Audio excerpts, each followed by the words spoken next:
Hello and welcome to Hurr-Ian to Florida. It's a podcast about a father and son do-it-yourself team that drove to Arcadia, Florida in the wake of Hurricane Ian to help out where they could. You can run on for a long time, run on for a long time, run on for a long time. I'm your host, Mitch Miller, and this is our last full day in Florida.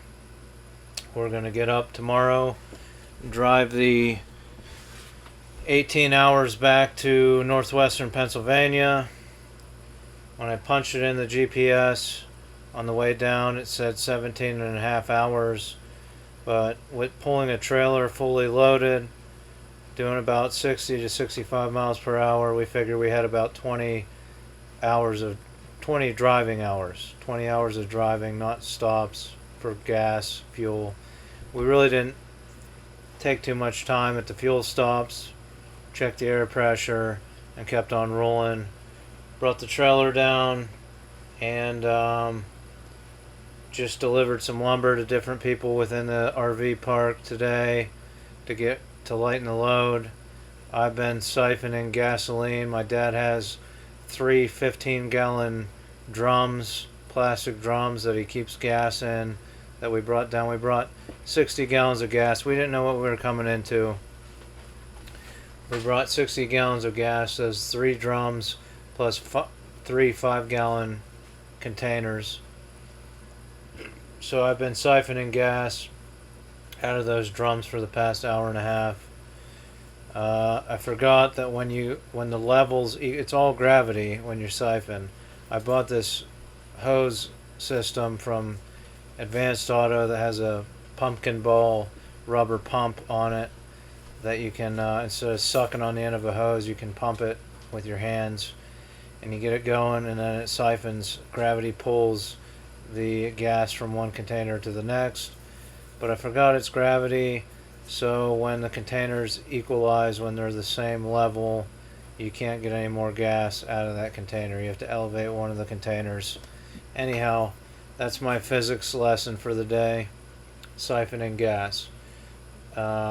We brought it for people to use, but since the electric's been on, they don't really need it for their generators, so we're going to use it to get back home at least 1 fill-up or 2 fill-ups of gas. Speaking of gas, if you've been following along at home by following my Twitter page, I ran the numbers today, and with all the fill-ups we had, plus the hotel room we stayed at on the way down, we had $489.55. Check your numbers, see if that's what you came up with from my Twitter posts. As I said before, we had $12.75 and $5.26 in materials that we brought down. So far our grand total is $2,290.56. Thanks for all the donors. Thanks for your donations. And if you'd like to donate, you can go to mitch4mayor.com. That's Mitch, the number 4 mayor.com. You can donate through that website for good, solid journalism, right? We helped out, and this is journalism at its core. If you like this kind of journalism where somebody brings a bunch of supplies into a disaster area, helps tarp things off, helps dehumidify things, uses cameras to show people what's going on. A lot of these people are elderly, aren't great with technology, but their kids helped them figure it out. If you like this type of journalism, rather than some big corporate media company that sends one journalist to fly in, get some pictures, some video in front of a disaster, some disaster scenes, then they volunteer giving out food for 2 hours, then fly back to the corporate world headquarters of the media company you can keep watching that bullcrap on television that they say you have to watch. But if you want real journalism, you can tune into a podcast. I will upload the videos, and you will see some of this damage that happened after Hurricane Ian. And you can subscribe to my YouTube page, my YouTube channel, Disability TV, to see those videos. We did drive in earlier today to Port Charlotte, and we went to Rotunda. If you look on your Google Maps near Port Charlotte, there's a neighborhood that is built in a complete circle, and you'll notice this on the map. It looks like a big circle in the middle of the map. We drove from Lettuce Lake RV Travel Resort to Rotunda, and captured more video on my GoPro out the window of the car. A lot of roofs tarped up, a lot of damage. It's pretty wild being in this situation. I mean, the RV park is devastated. I'd like to go around with my professional Canon still camera and take pictures of some of this stuff, but it's crazy. I mean, but I'm trying to protect the privacy of the people that own places here, and not just take advantage of them to show a bunch of crazy pictures. So if you want to experience this, volunteer, come down into one of these disaster areas and help out.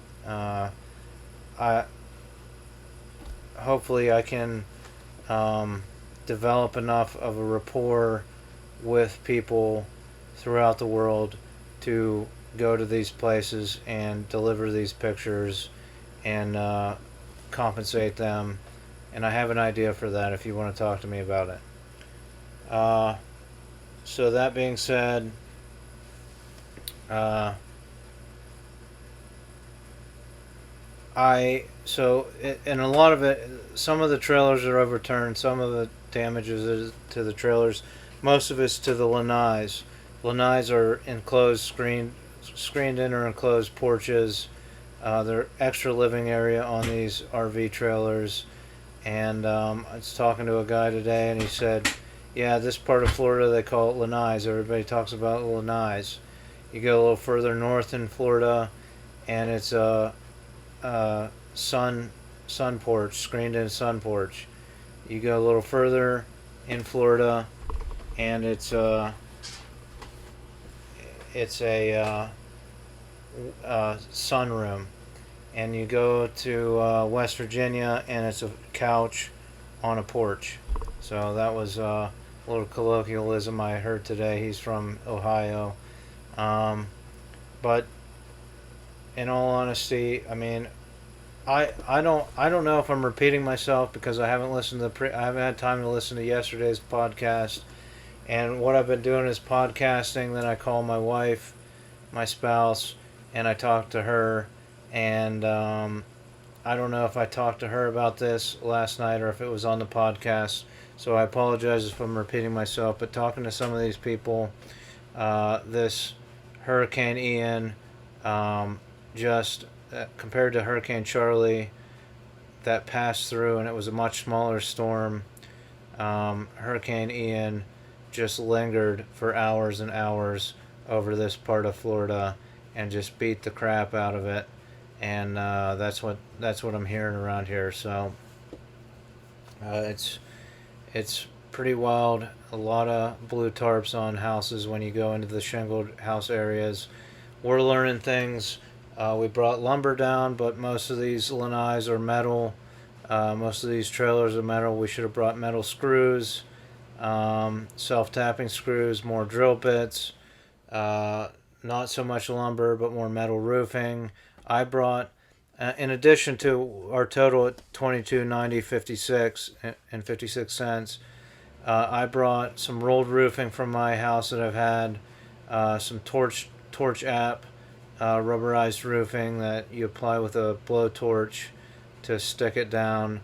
I brought some peel and seal that I've used on my house. So and a bunch of pop top nails that are little. They're nails with little plastic discs on them that you use to apply tar paper before you put shingles over it.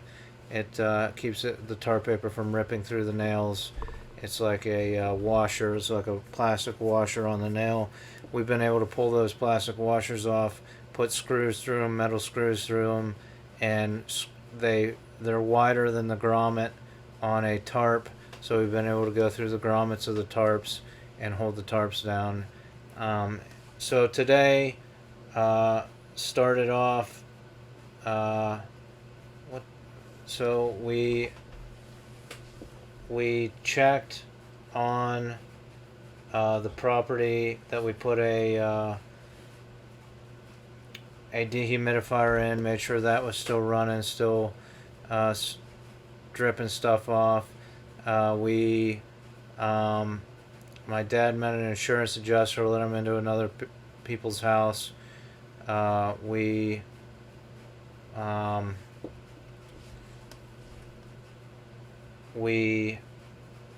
also helped out Mary from Titusville. Helped her cut up a limb that was in her property. I shot some more videos. We went into a house that was totally underwater. It was up to almost the countertops in the kitchen.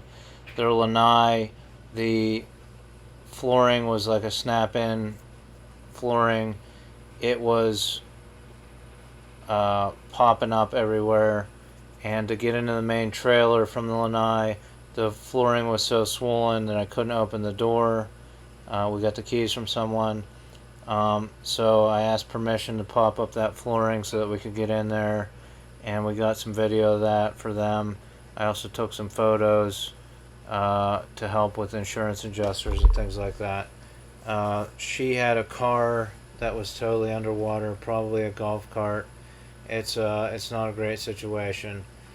So we videoed that. We dropped off the lumber to various different places, dropped off some paper goods and some other supplies at the manager's house, right across from the manager's office. They have a lanai that they have a bunch of stuff staged in, and that's pretty much what we did today. And we loaded up the trailer, siphoned off some gas, stuff like that. I want to thank you for your support and your donations. It's been an interesting experience, and like I said, I wouldn't mind doing this if I could find the funding to help people out, document things for them for insurance purposes, stuff like that. And yeah, so join me tomorrow.